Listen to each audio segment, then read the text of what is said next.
આજે હું બનાવી રહી છું આલુ પરોઠા. સો એના માટે સૌથી પહેલાં આપણે લઈએ એક પેનમાં તેલ, જીરું એડ કરીશું. એને થોડુંક તતડાવા દઈશું. એ તતડી જાય એટલે એમાં એડ કરીશું હિંગ, મરચાં અને લસણની પેસ્ટ રેડી છે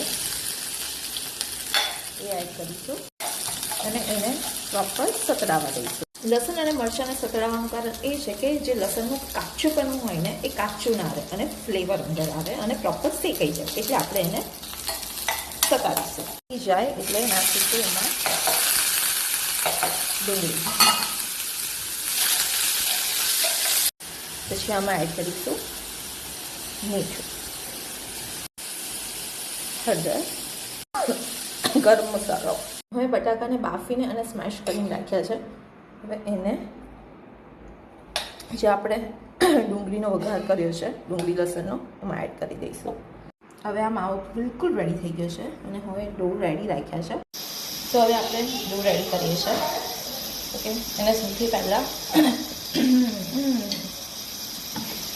આવી રીતે હાફ બની લઈશું. ઓકે, હાફ થઈ ગયું એટલે હવે એમાં માવો એડ કરી દઈશું.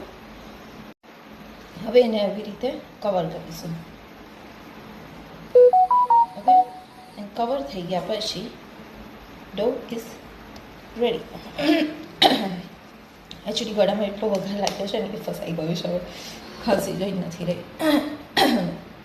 ઓકે, સો હવે આપણે આને વણીને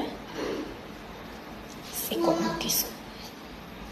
સો પરાઠો હવે વણીને રેડી છે. હવે હું એને મૂકીશ શેકાવા. સો શેકાવા મૂકી દીધો છે. હવે શેકાઈ જાય ને પછી હું તમને પ્રોપર બતાવું છું કે કેવો શેકાયો છે. ઓકે, સો ઓલમોસ્ટ શેકાવા આવ્યો છે પરાઠો.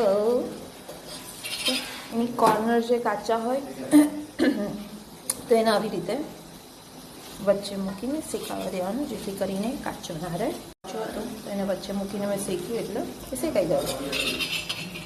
તો બધી બાજુ આપણે એવું કરીશું એટલે પ્રોપર શેકાઈ જશે. સો આ પરોઠા હવે રેડી છે અને તમે આને દહીં સાથે ખાઈ શકો છો.